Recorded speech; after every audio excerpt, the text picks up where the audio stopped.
Maaga akong pumasok ngayon sa trabaho dahil birthday ngayon ng aking unika iha. May surprise lakad tayo para kay Yuna, kaya naman naghanda na tayo ng ating mga dadalhin. Nagtataka nga siya bakit ang dami naming dala. Doon ba daw kami matutulog? Pupunta lang naman daw kami sa mall. Yun kasi ang alam niya at gusto niya yung mag-mall lang. Pero syempre hindi papayag ang Daddy Marco nyo dahil 7th birthday niya, dapat special pa rin to. Kung natatandaan nyo nga ay nakapag-celebrate na rin naman kami sa Tagaytay kasama ang aming pamilya. Nandito na rin pala ang sasakyan na inarkila namin sa Grab. Buti nga kako ay expander ang dumating kaya naman maluwag lang kami dito sa loob. Naswertehan din namin na may malapit na Grab car sa area kaya naman na-pick up kami dito sa amin. Excited na nga ako para sa kanila, lalong-lalo na kay Yuna kasi maganda yung aming pupuntahan. At tingnan nyo nga tong birthday girl, komportable, naka-D4 pa doon sa likod. At syempre komportable din ng mami at ang ating bunso na si Ailey. Kapag talagang lakad agad ito ay kailangan ay naka-car na tayo, no? Kaya salamat na lang talaga sa Grab. Kaya Grab, baka naman. Habang nasa biyahe, nagpipigil kami ng tawa dahil tong si Yuna ay may itinerary na. Mag-mall. Mall. Sa Fisher Mall, sa Sinihan. Yung isang mall, Tom's World, kakain doon. So dalawang mall yung pupuntahan natin. Opo. Ang dami yata. Hindi, dalawa lang. Ha? Hadiah. Mas maganda yung pupuntahan natin. Tingnan mo mamaya. Mamaya muna doon. Ha? Una muna yung doon. Bago muna ng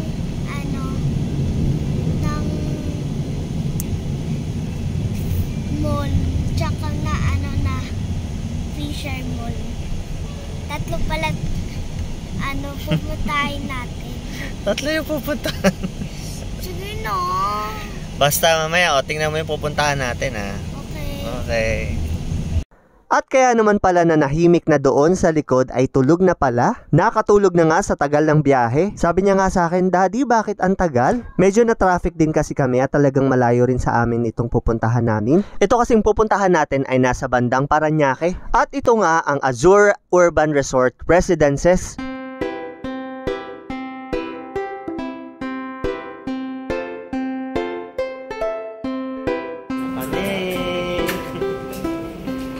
Happy si ate.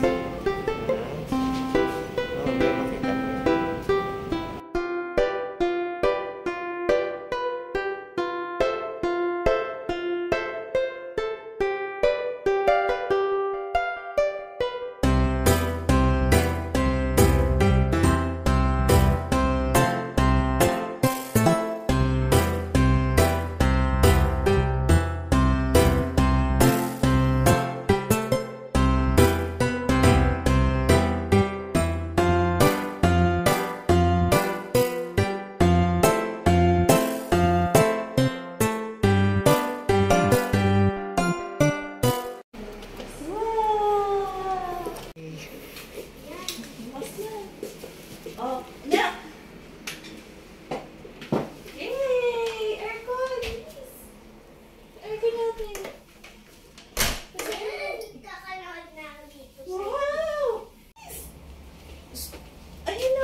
Pwede lumabas yan.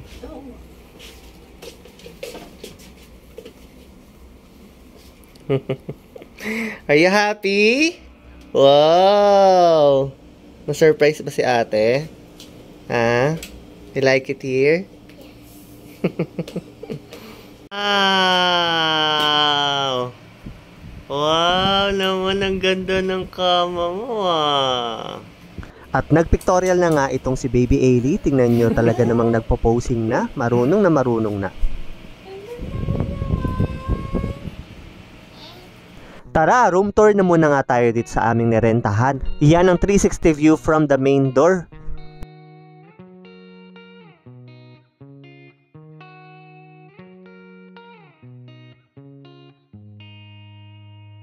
Ito naman ang ating banyo.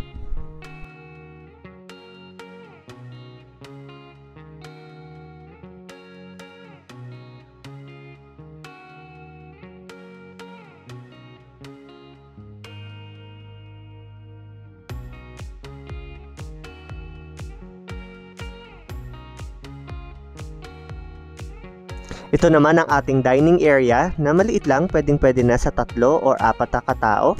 At katapat nga nito ay may billiard set na talaga namang makakapag-entertain sa ating mga anak. At nandito na rin ang ating ref, ang microwave at ang ating kusina. Pwedeng-pwede nga rin magluto dito dahil kompleto sila ng gamit. Merong mga kubyertos, mga pinggan at mga kaldero. Wala naman ding corkage fee dito kaya naman pwedeng-pwede kayong magdala ng mga pagkain. Sabi nga namin parang ang sarap tumira dito dahil kompleto na ang gamit. Pero since hindi naman sa atin to ay talaga namang experience na lang natin to for only 2,800 ay ma-experience mo na ang condo living. Kaya naman kung gusto nyo rin ng staycation na to ay i-message nyo lang ako at i-refer ko kayo sa magbubook sa inyo. Pwedeng-pwede ka nga rin magkape dito sa balcony nila. Talagang nakaka-relax din pagmasdan ang labas ng aming condominium ay ng kanilang condominium.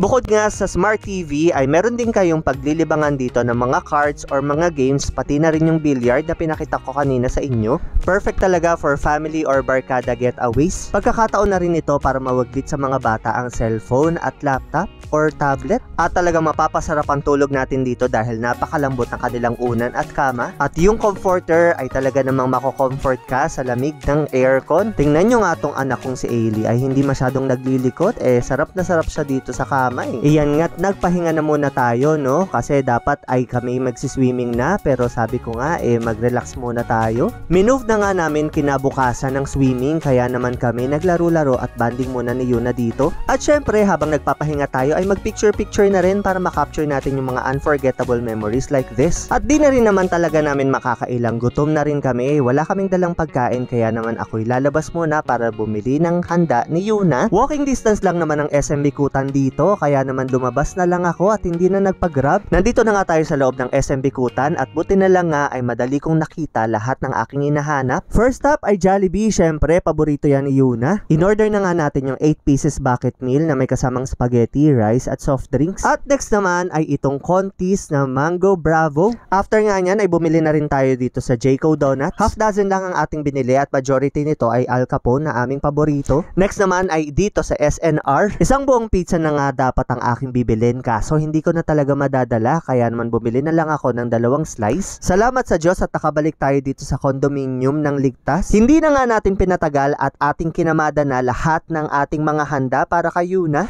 Isang mabilisang pictorial na nga lang ang nangyari dahil wala rin naman may blow na candle dahil wala kaming lighter. Nako, tingnan nyo nga yung batang yan, hindi na talaga makapagpigil sa cake. Talagang kinakain niya na. At happy rin naman talaga ang daddy dahil nagustuhan niya ang cake. Kahit kami rin naman ay happy dahil first time namin kakain yung Mango Bravo from Contis. At nagpa-picture na nga rin si Mami, si Ailey at si Yuna together. Happy birthday, ate! Happy birthday, happy birthday, happy birthday, ate! O, picture na tayo. Picture! Kainan time! Thank you Lord for all the blessings and thank you for this day for letting us celebrate Yuna's birthday. Dito na muna nga tayo sa appetizer dahil naghuhugas pa si Mami ng mga pinggan na ating gagamitin. Nilantakan ko na nga itong SNR pizza. Tingnan nyo nga itong si Ailey. Kawawa naman, hindi na naman makakakain. At ang ate Yuna nga ay enjoy na enjoy sa Jayco Donut. Next naman ang Al Capone. Tingnan nyo nga yung tingin ni Ailey sa pagkain, oh. At talaga namang hindi nakapaghintay. Talagang dinakot niya na ang donut.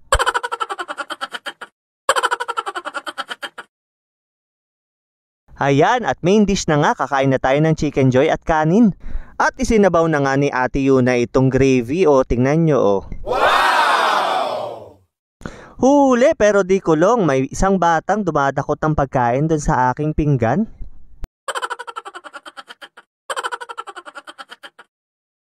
Kaya naman para hindi kami unfair kay Ailey ay sinusubo-subuan na namin kahit paano. Dinudurog na nga lang namin na mabuti ang kanin para hindi siya mabulunan. Nakalimutan rin kasi namin ang Cerelac. Ay, kawawang bata. At bago pa nga natin sentensyahan at kainin itong Mango Bravo ay nagpa-picture muna tong si Mami Mai. Malapit na rin kasi ang birthday niya kaya sabi niya makiki-birthday cake na lang muna siya. Ayan, at hiniwa na nga ni Mami itong cake para tayo'y makakain na. At ang ate Yuna nga ay hindi na makapagpigil. Paborito niya rin kasi yung mangga. Medyo hindi nga maganda yung pagkakahiwa ni Mami kasi talagang nahirapan siya. Pero ang mahalaga ay masarap naman daw. Kakaiba nga raw tong cake na to kasi parang may cashew. at mayroon ding meringue. Agree naman din ako kasi hindi siya typical na cake. Isa siyang ref cake, meron din yata tong ice cream at hindi rin siya ganong katamisan kaya gustong gusto ko to. Worth the buy nga ito kahit na medyo may kamahalan, pero para sa akin magkikake ka lang rin naman, kontis na, napakasarap. Hindi to sponsored ng kontis pero talagang highly recommended ko ito. Alright, that's it for today para sa birthday celebration ng aming unika iha na si Yuna. Abangan ang aming part 2 dito sa Azure Urban Resort Residences. Ciao!